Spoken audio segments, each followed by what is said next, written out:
pelanggaran pasal 54 55 KUHP kan begitu. Ternyata dapat informasi dari Martin, dari 15 orang itu tidak ada yang mau bersaksi, malah ada sebagian yang mempersyaratan bahwa harus MKC sendiri yang menghadap atau keluarganya memohon jadi saksi kan begitu. Maka oleh karena itu saya pikir sudah, kalau begitu kita tidak usah saksikan saksi itu lagi, cukup yang 3 orang yang dari Bali. Jadi ada 3 orang pendeta top dari Bali yang juga kebetulan mereka korban penculikan, korban perampasan, dan korban bahwa isi handphone mereka di cloning atau diduplikasikan begitu, dan kemudian korban pengancaman dan korban penggeledahan rumah. Nah, jadi sudah cukup ini 3 pendeta menurut saya, karena yang lain banyak syarat. Jadi syarat itu tidak mungkin lagi kita penuhi karena ini kan perkara cepat, 7 hari harus putus. Maka karena kita sudah kemarin tidak lagi mengajukan saksi maupun ahli, karena ini kan perkara balapan S. Kalau Bapak pernah mendengar Formula E, ini Formula S. Artinya kita membalap pra peradilan di Jakarta Selatan, Dir Cyber sama Jampidum membalap di Ciamis. Nah, ajaibnya selesai sudah hari ini. Dia sudah tidak lagi pemeriksaan. Pemeriksaan tadi malam sudah selesai. Hari ini cuma kesimpulan. Maka saya malam ini juga lembur sampai pagi, tidak tidur lagi. Kalau kemarin tidak tidur, kemarinnya lagi tidak tidur, malam ini pun tidak tidur, tapi masih kuat. Masih kuat walaupun sedikit agak goyang dikit ya. Udah selesai 60 halaman, tepatnya 59 lah. Ini halaman 59 saya kerjakan malam ini. Di samping tadi malam masih mengurus saksi yang kembali, mengurus pesawatnya semua kan gitu ya, supaya mereka bisa pulang dengan baik, karena mereka para pendeta dan gembala tentu kan diperlukan di Bali. Nah, maka setelah selesai saya urus tengah malam, saya kerjakan lagi tanpa tidur. Nah, tadi sidang di sini janjian kan jam 1 atau setengah 2. Dia saya suruh ke PTSP sebentar. Belum balik dari PTSP, Ibu Hakim panitia bilang di ruang 1. Saya infokan ke Bapak ke ruang 1, di sini ke ruang 1. Tapi saya masih ngadem di sini. Rupanya Ibu Hakim memilih datang ke sini. Ruang utama katanya, maka kami mereka ke ruang utama lagi. Karena sudah lengkap kata Bu Hakim, sudah kata mereka langsung duduk di tempat, masing-masing menyerahkan kesimpulannya. Jadi selesai. Sidang putusan katanya hari Senin tanggal 6. Nah ajaibnya di Ciamis sekarang lagi balapan. MKC ini sakit keras. Gulanya selalu di kisaran 459, 458, 429. Bahkan kemarin dia semacam ada halusinasi. Dia seperti didatangi oleh Irjen Pol LB dan kawan-kawan, sehingga saking takutnya dia ada trauma psikis atau semacam pokoknya trauma mental lah ya. Udah datang Irjen Pol NB katanya kan gitu, sampai dia kencing di celana. Jadi datang polisi padahal bukan Irjen Pol NB, dilihatnya sebagai Irjen Pol NB. Jadi akhirnya saya dengar tadi informasi bahwa jaksa mengupayakan memanggil dokter umum sampai dengan dokter spesialis psikiater gitu loh.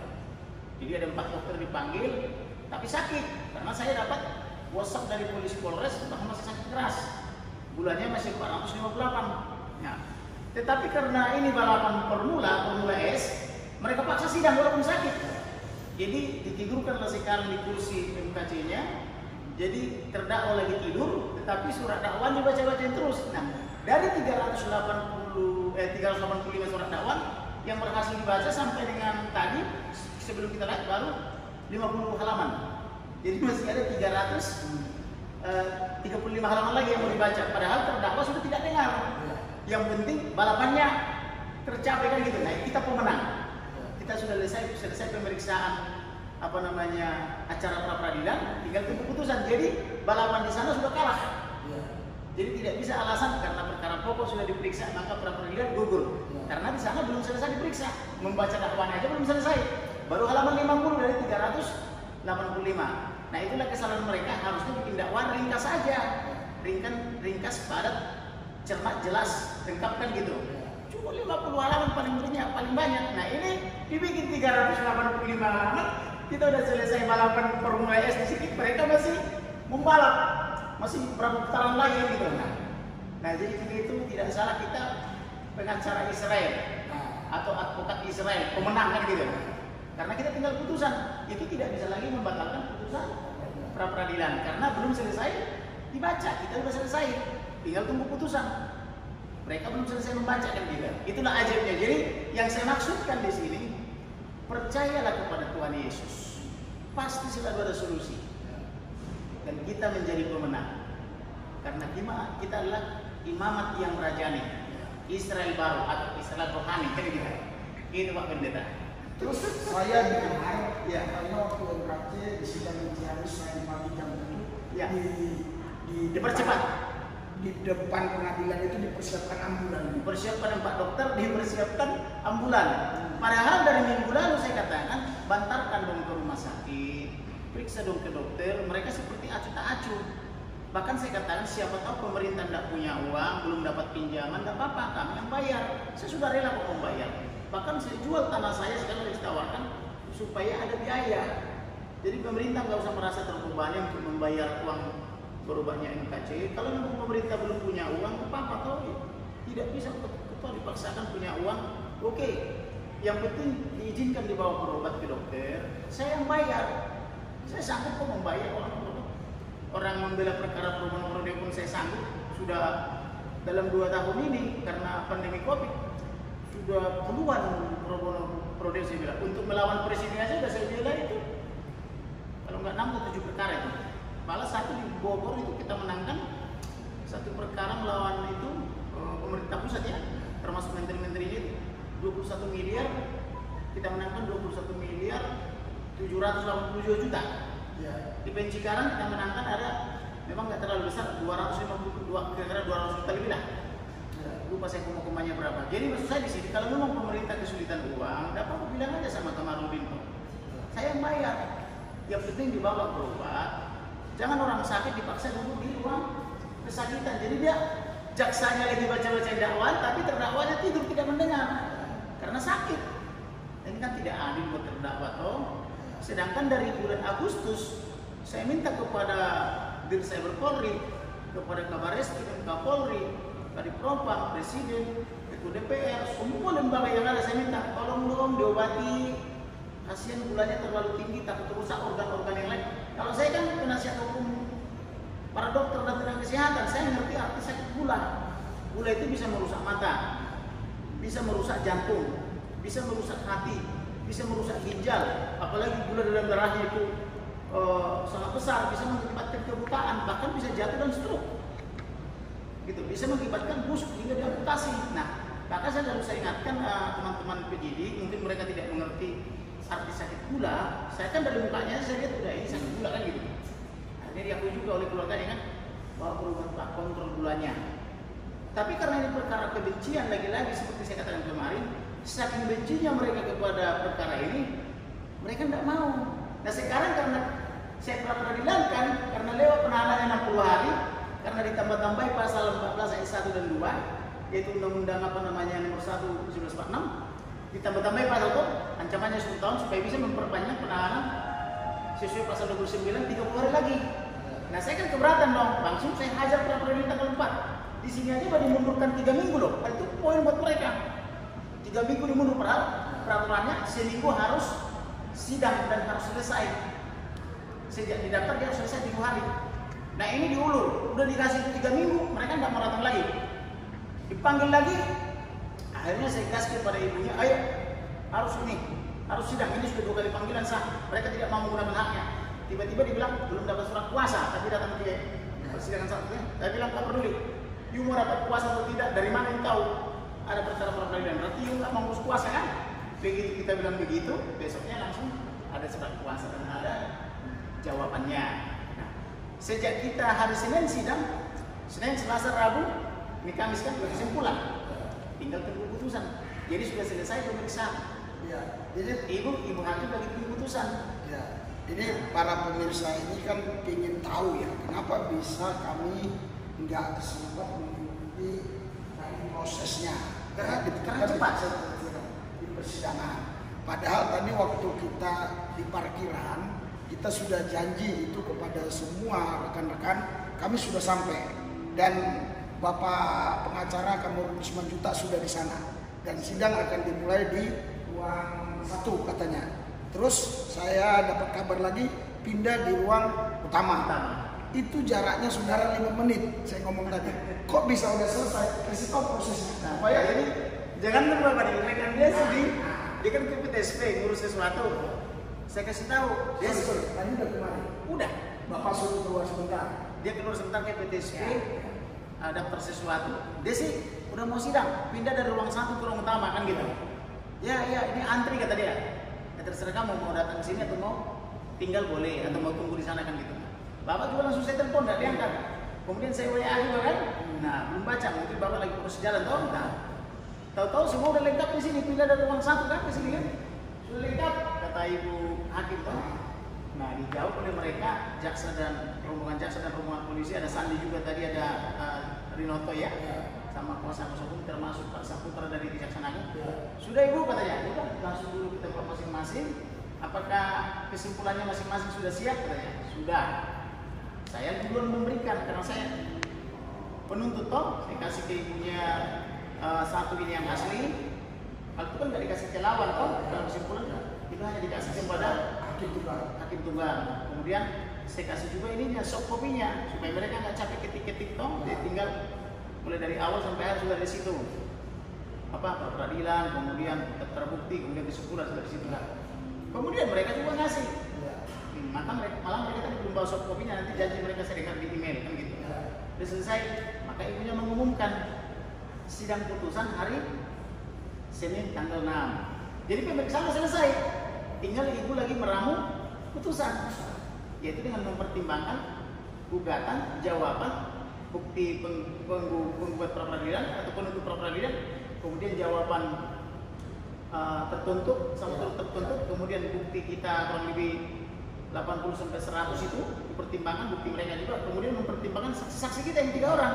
Nah, itulah menjadi bahan putusan pra peradilan hari Senin. Ya. Saudara, Bapak-Ibu sekalian, tadi Bapak ini bicaranya terlalu konteks yuridis, saya sederhanakan kan. Jadi gini, orang Indonesia itu ada cerita sedikit ya, 3 orang nonton TV. Nah, terus yang satu bilang, ini profesor dokter, dari mana lu tahu?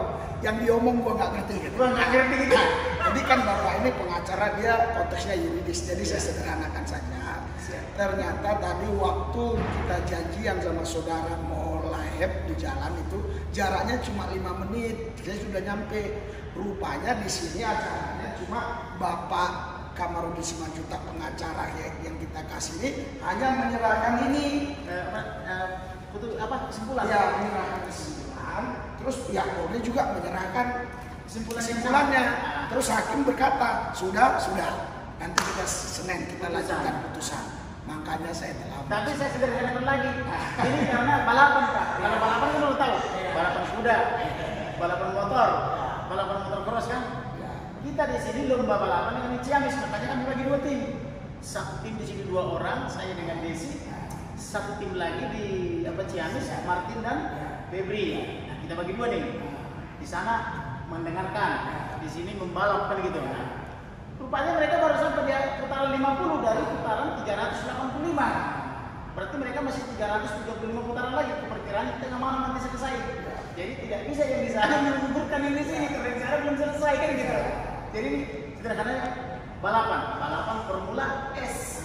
Jadi kalau balapannya Pak Anies Formula E, ini balapan Formula S. Apa sih S-nya? Balapan sidang pra peradilan dengan sidang perkara pokok gitu loh. Nah, dan kita tampil sebagai pemenang. Haleluya. Jadi kita sesuaikan ya dengan keterlambatan saya dengan ibu ini ya. Biar saudara ini ya.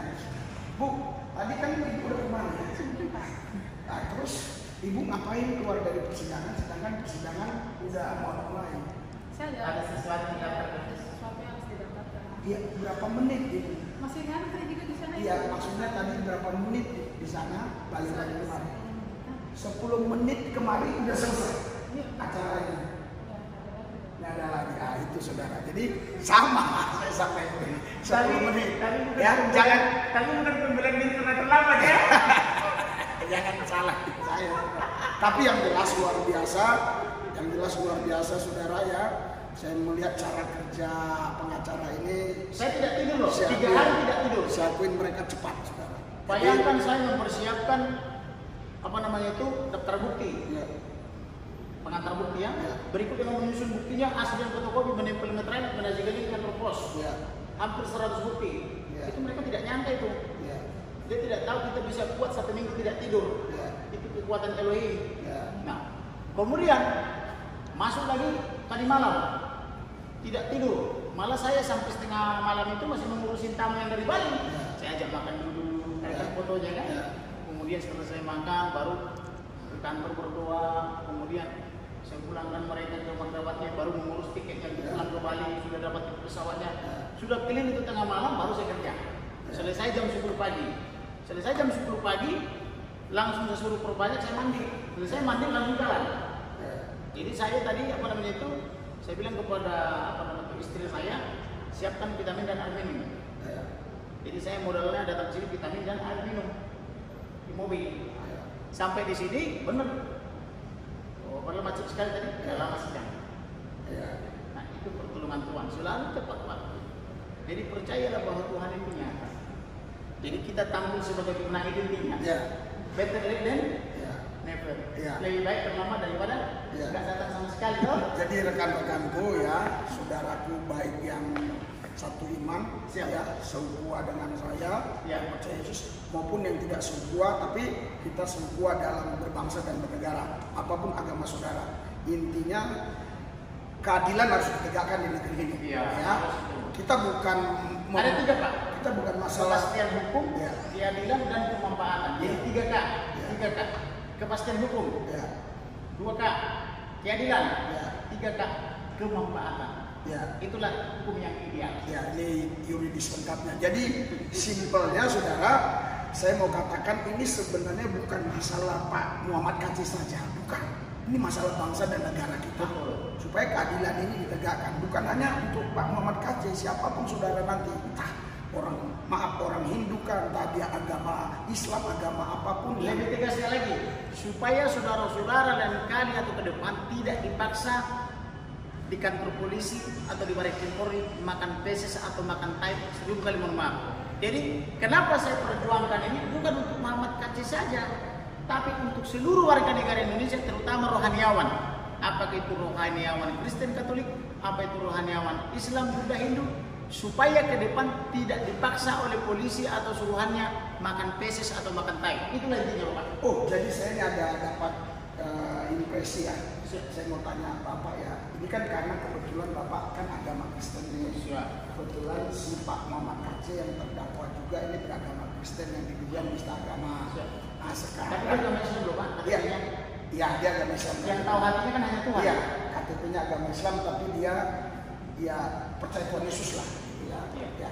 Sekarang kita. Tapi mereka juga percaya Tuhan Yesus. Saudara-saudara kita umat Muslim itu percaya kepada Yesus sebatas nabi dan utusan. Jangan salah loh. Saya punya sahabat ini kiai besar yang punya pondok pesantren besar kesayangan Gus Dur. Baru tadi saya diundang ke pesantrennya lagi. Sudah lama nggak ketemu katanya. Karena apa? Ya kita terima mereka percaya kepada Yesus sebatas nabi dan utusan. Nah kalau kita lebih daripada mereka, kita terima sampai sebagai Tuhan, nah itu syukur kita kan gitu. Ya, yang saya mau tanyakan begini Pak, jikalau seandainya ada ini agama Islam atau agama apapun, pasti saya bilang. Iya. Buktinya tahun lalu 2 beragama Islam, 1 orang Sunda, 1 orang Jawa, inisial S dan sama inisial R. Bisa tajak ke pengadilan negeri Cikarang. Saya buat, yang saya buat tahu Pak siapa? Dan saya biayai. Yang saya buat presiden sebagai perbuat 1. Kemudian Menteri Agraria Tata Ruang, Kepala BPN perbuat 2. Menteri Perhubungan perbuat 3. Kemudian penilai publik dari KJP Arianti perbuat 4. Kemudian PT Adikarya perbuat 5. Saya buat Pak dalam 7 perkara. Saya biayai. Sekarang masih proses banding karena hasil putusannya tidak terlampau besar, hanya sekitar 10% lebih yang dikabulkan dari tidak dapat apa-apa kan itu. Nah, di Bogor saya membela klien saya Profesor Doktor dari Yaman. Sudah tahu dong kalau dari Yaman, tidak usah sebut agamanya. Nah, saya bela Pak. Malah dia klien saya paling lama, sudah belasan tahun. dia betah sama saya karena katanya pengacara paling jujur yang pernah dia temukan baru saya. Mungkin dia belum temukan yang jujur yang lain kan gitu. Tapi dia bilang pengacara paling jujur yang pernah saya temukan baru Bapak. Jadi, itu kan hak beliau menilai. Dan dia sangat sayang sama saya sampai dengan sekarang. Saya sering diundang ke rumahnya, sering bertemu di hotel atau di restoran dengan sekretaris dan bahkan semua dokter-dokter dia semua 117 rumah sakitnya saya menjadi legalnya. Belasan tahun lebih. Itu kan suatu kepercayaan. Makanya kalau saya, oke lah, saudara kita yang mau Muslim kita sayang, saudara kita yang Hindu juga saya bilang kita sayang. Soal perbedaan, Tuhan juga memandang perbedaan itu keindahan. Contoh, matahari terbit dari timur. Orang jahat juga menikmati matahari. Orang baik juga, setengah jahat juga. Islam juga, Kristen juga, Hindu juga sama-sama menikmati. Berarti Tuhan sendiri menerima perbedaan. Siapa kita menolak perbedaan kan gitu? Nah, tapi dalam perkara ini, kenapa saya betul-betul sungguh-sungguh sampai tidak tidur 3 hari 3 malam membela MKC? Sebenarnya yang saya bela bukan MKC aja, supaya rohaniawan nanti ke depan tidak dipaksa lagi oleh penyidik atau karutan ataupun suruhannya, baik yang berpangkat tamtama sampai dengan yang berpangkat perwira tinggi, tidak memaksa orang makan tai. Itu intinya. Karena saya sudah berumur 47 tahun, baru kali ini saya temukan ada orang dipaksa makan tai. Ini lebih kejam dari ISIS. ISIS langsung dibunuh. Tidak dipaksa makan tai. Saya mau ada 2 pertanyaan, jangan dijawab dulu sudah selesai saya bertanya Pak ya. Siap. Yang pertama yang saya tanyakan jangan dijawab dulu. Yang pertama adalah seumpama ada orang, entah itu kasus penistaan agama, kasus apa saja, umpamalah saya ini masuk di dalam sel, terus dikasih peses tadi, terus saya nggak mau dipukul membela diri, saya hajar tuh, umpama. Dalam Kristennya nggak ada, tapi umpamanya saya hajar itu, matilah polisi, apakah saya dihukum? Seharusnya tidak, itu dari sekian overmark. Jadi membela diri boleh. Malah kalau secara hukum teori, ini hukum lah ya, bukan firman Tuhan ya. Kita naik perahu berdua, misalnya di Natawa nih, tahu kita terombang-ambing di tengah. Bapak kelaparan atau saya kelaparan, Bapak boleh makan saya, bunuh saya untuk dimakan, untuk bertahan hidup. Jadi kalau bertahan hidup karena serangannya adalah serangan kematian, pilihannya adalah hidup atau mati, boleh membunuh, namanya overmark. Itu diatur dalam undang-undang.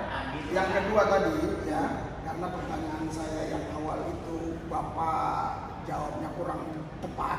Yang saya tanyakan gini, kalau ada orang Islam terus menista Kristen, menghina Yesus, menista, dan dilaporkan oleh orang Kristen dan orang itu dimasukkan ke penjara, dari Bapak mau juga untuk membela? Pasti saya bela. Kalau dia minta tolong seperti pasti saya bela. Karena yang kita bela bukan kesalahannya, tapi hak-hak hukumnya.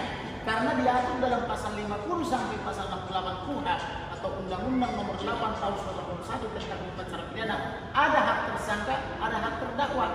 Gitu loh. Jadi yang kita bela haknya. Nah, MKC ini kebetulan haknya tidak diberikan oleh penyidik karena saking bencinya. Misalnya hak memilih pengacara ada pasal 455 tidak diberikan, malah polisi menyiapkan anggota Polri menjadi pembelanya atau ex anggota Polri, rekannya mereka. Padahal di lantai 15 ada 15 orang menunggu yang dituju oleh keluarga. Jadi itulah saya katakan itu BAP yang didampingi oleh pengacara yang ditunjuk Polri itu tidak sah. Oke. Kemudian ada hak lagi dikunjungi rohaniawan, ada hak dikunjungi oleh dokter pasal 58, ada hak dibantarkan ke rumah sakit kalau sakit. Nah, semua haknya itu dicabut oleh penyidik. Makanya saya pra-peradilan mereka. Bahkan masih menyusul lagi nih. Saya akan perkarakan mereka perbuatan melawan hukum, yaitu memaksa orang makan tai. Itu perbuatan melawan hukum. Itu onreh matidat. Pasal 1365 KUHP Perdata. Jadi masih ada beras kok. Kenapa harus makan tai? Masih ada lauk pauk. Kita negara yang subur agraris, kenapa harus makan tai? Apa tidak ada makanan lain lagi? Kan gitu. Jadi saya kan gugat. Dan yang saya gugat adalah kepala negara sampai dengan kepala-kepala lembaga yang tidak menjawab surat saya. Artinya mereka acuh tak acuh sebegitu besarnya peristiwa sampai ke Eropa, sampai ke Amerika. Maka tunggu saja akan saya ajukan gugatan nanti di, mudah-mudahan di sini kalau nggak di pusat. Ya, jadi saudara Bapak Ibu sekalian, sebangsa setanah air, siapapun saudara, karena ini di sosial media siapa aja berhak melihat dan mendengar pembicaraan kami. Jadi ini bukan masalah keagamaan lagi, ini masalah keadilan. Hak orangnya. Jadi biar hak-hak Pak MKC ini dan juga prosedur-prosedur yang salah mau menegakkan hukum tapi melanggar hukum itu harus digugurkan dan MKC harusnya bebas. Harusnya dibebaskan. Sebagai perbandingan Pak, saya kebetulan sudah berulang-ulang saya katakan, saya pengacara pelapor Bapak Yahya Waloni. Saya tidak suka dia ditahan, saya lebih suka dia sadar dan bertobat. Disebut itu awareness before change, sadar sebelum bertobat atau sadar sebelum berubah. Nah, andai kan misalnya Pak Yahya Waloni memenuhi 7 persyaratan yang saya minta, yaitu pertama dia mengklarifikasi identitasnya sebagai tentara. Yang kedua, karena banyak yang disebut tentara itu, yang kedua mengklarifikasi dia apakah benar S1 S2 di Israel, karena Indonesia tidak punya hubungan diplomatik dengan Israel. Indonesia secara mayoritas adalah penutup Israel, tapi dia lulusan S3 S1 S2 dari Hebrew University. Yang ketiga, dia bilang dia adalah pendeta GKI, harus diklarifikasi. Yang keempat, dia bilang dia rektor UKI Papua Sorong, harus klarifikasi. Yang kelima, dia bilang Bible Kristen itu adalah palsu, dongeng dan tahayul.